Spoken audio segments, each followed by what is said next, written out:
Eu diria que eu trabalho com isso porque me enche de esperança. Eu aprendi que eu preciso trabalhar muitas horas por dia. E sendo muitas horas por dia, eu prefiro que sejam horas com algo que eu saio cansada só no corpo. Mas que eu consigo sair de lá com algum entusiasmo, esperança, vendo alguma coisa de transformação, acreditando que eu estou ajudando a construir um mundo em que eu amaria viver. Talvez como a Cora te falou. Então, acho que é um pouquinho disso, assim. Acho que é por isso que eu continuo trabalhando nessa área. Me emociona ouvir a Mayara quando, principalmente naquilo que tanto nos conecta, que é a gente entender que apesar de toda essa formação acadêmica, de todo esse mundo teórico que a gente tem, que a gente mergulha para se capacitar, a escuta e a observação do meio genuinamente é o que faz a diferença. E é o que faz a gente questionar, entender, se aproximar e buscar transformar. Eu converso muito com a Mayara a respeito disso e o quanto essa conexão entre esse conhecimento universitário e o meio externo pode nos propiciar. E dentro das suas experiências internacionais, você também teve outras experiências muito ricas, né? Você passou aí por grandes instituições, grandes universidades. Você também encontrou essas conexões nesses lugares, e eu queria entender um pouquinho como que essas questões culturais, nas diferentes experiências internacionais que você teve, como isso também te ajudou a compreender os elementos da justiça restaurativa e comunicação não violenta. Eu acredito que me ajudou a ver que o meu ponto de vista e todas as minhas vivências e tudo que me constitui, que embora seja muito para mim, é muito pouquinho e é só uma entre as milhares e infinitas oportunidades e formas de ser. Eu percebia muito, acho que talvez aqui a primeira viagem assim, de moradia que mais me chamou a atenção foi essa de Jerusalém, porque tinha algumas questões culturais ali e até algumas compreensões sobre feminino que me tocavam muito, assim. E no fundo, eu comecei a perceber que eu e as mulheres que viviam lá, que nasceram lá e que sempre se criaram lá, a gente era tão mais parecida do que diferente. E aí isso me pegou, porque todas as minhas pré-compreensões, os meus trejeitos, e eu comecei a perceber, e a gente, olha só, a gente tem desejos em comum, a gente, da nossa maneira, a gente busca trajetórias em comum, a gente vive dores muito parecidas, e a gente tem sonhos muito semelhantes. Então isso me pegou muito. E daí de em diante, mesmo nas vezes em que eu morei dentro do Ocidente, e daí teria em tese uma cultura mais semelhante do que a minha, ainda assim eu estava ali sempre numa condição em que eu estava em contato com muitas pessoas de muitos lugares. Harvard mesmo é um lugar que não tem só americano, né? Tem gente do mundo inteiro. Então isso também me pegava, sabe? De ver, tipo, olha só, essa minha maneira que parece tão exclusiva de ser, tem que ser assim, parece que não, né?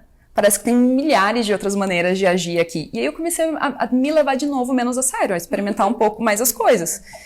E uma coisa que eu acho que é legal também é que quando eu fui para muito longe, parece que essa distância no espaço me ajudou a me ver mais perto de onde eu vim. A olhar para as minhas raízes com mais proximidade. Eu costumava brincar nos diários que eu escrevia lá, que parecia que eu tinha ido para longe para me ver de perto. E uma coisa que eu percebo também, assim, dentro das minhas mudanças, é que em algum aspecto eu acho que eu só tive coragem também de fazer elas, porque eu senti que eu sempre tive para onde voltar. Ainda que eu não quisesse de jeito nenhum voltar. Mas eu sempre tive para onde voltar. E isso eu acho que é uma coisa que também a gente não pode deixar passar, sabe? Eu acho que é um ponto muito forte de estabilidade e de segurança para a gente poder usar ser e usar se sonhar diferente. A gente já falou do que te levou aos recomeços, às mudanças, aos recomeços. E qual foi a sua vulnerabilidade? Ou seja, o que te deu medo na hora de recomeçar? Essa solidão, será? Essa solitude? Acho que a solidão. Muito, assim. Em alguns momentos era mais fácil, em outros era mais difícil. Em alguns momentos eu nem percebia que ela estava ali. Mas, sabe, naquele momento que você acha que está passando bem, e aí de repente tem um momento em que está todo mundo, por exemplo, com a família numa data específica. E aí no dia você sente. Você até a véspera achou que estava excelente. No dia você percebe. Então isso realmente foi difícil para mim. Ela costuma ser um ponto difícil até hoje. Especialmente depois de alguns diagnósticos na família, eu parei para ter mais compreensão do quanto que algumas escolhas de tempo e espaço, elas são determinantes. Então, de novo, tá aqui é não tá lá. E faz muita diferença não ser a pessoa que pode segurar uma compra de mercado, não ser a pessoa que vai tocar a campainha inesperadamente no domingo e dizer que veio pro almoço, não ser a pessoa que estava ali para ajudar numa pequena coisa de informática, que parecia grandiosa. Então, acho que esse é um ponto que até hoje é um pouco difícil para mim.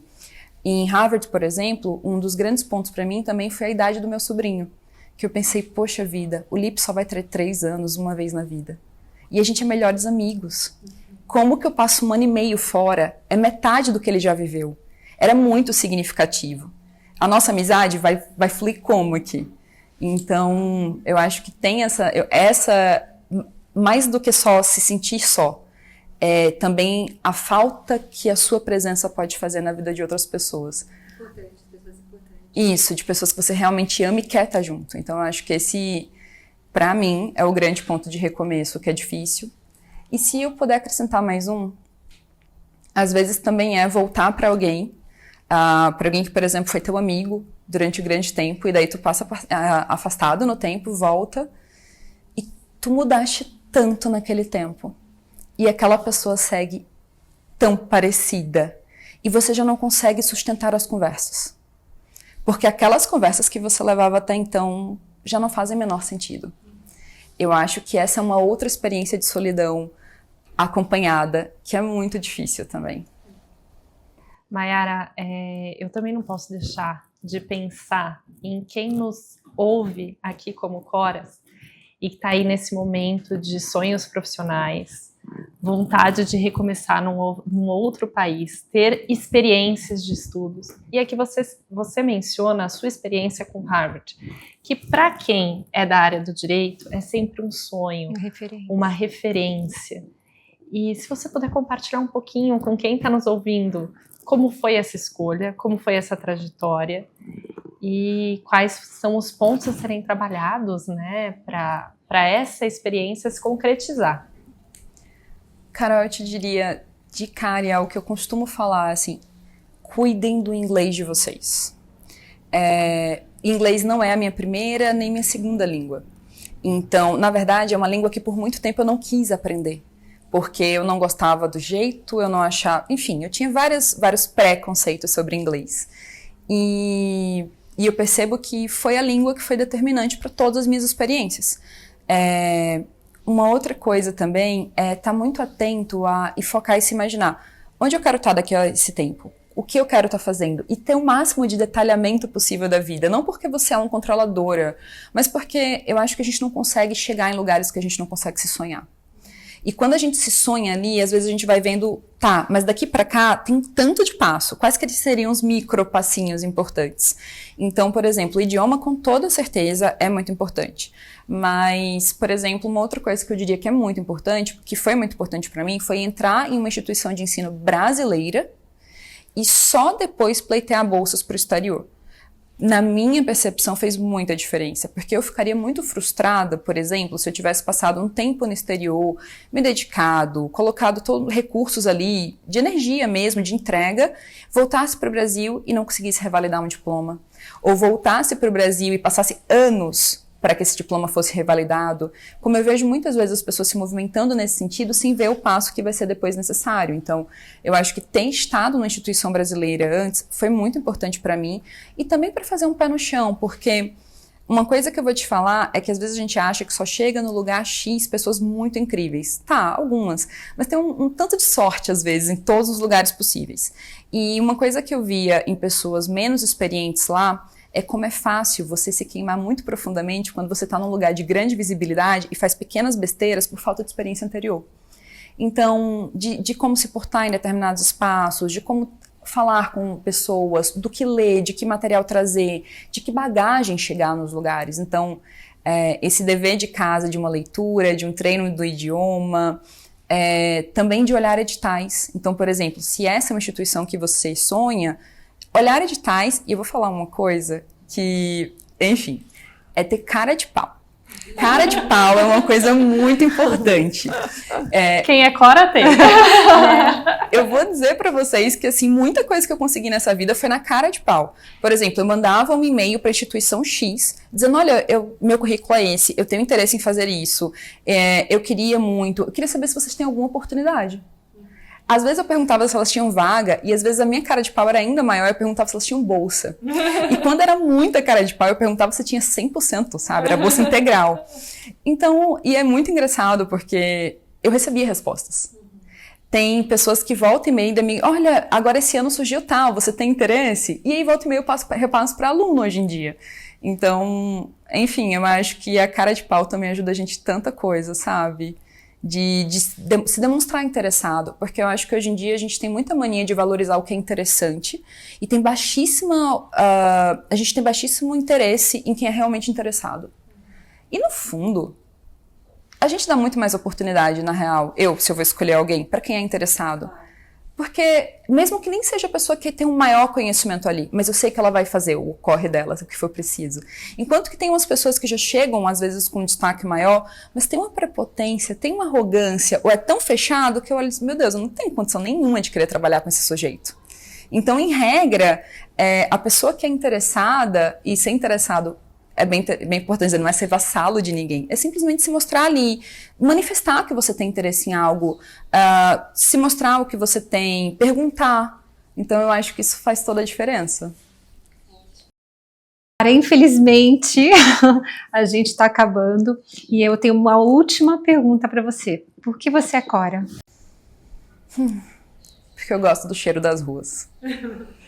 Eu gosto muito do que acontece no meu entorno. E eu insisto em ver poesia, como ela descreveu, mesmo onde não parece. E eu acho que isso também me dá uma coragem danada. Insistir em ver poesia nos espaços. Acho que seria por isso. Muito obrigada. Carol. Muito obrigada, Mayara, muito obrigada, Gisela, por esse episódio, que estamos aqui todas emocionadas, né? E se você é Cora, junte-se a nós. Nos siga nas redes sociais, ascoras.oficial. Envie um direct, preencha aí um formulário nos contando por que você é Cora, quais são seus sonhos, seus objetivos e o que você gostaria de ver aqui. Nós teremos também vídeos todas as sextas-feiras no nosso canal do YouTube, As Coras Oficial. Até a próxima.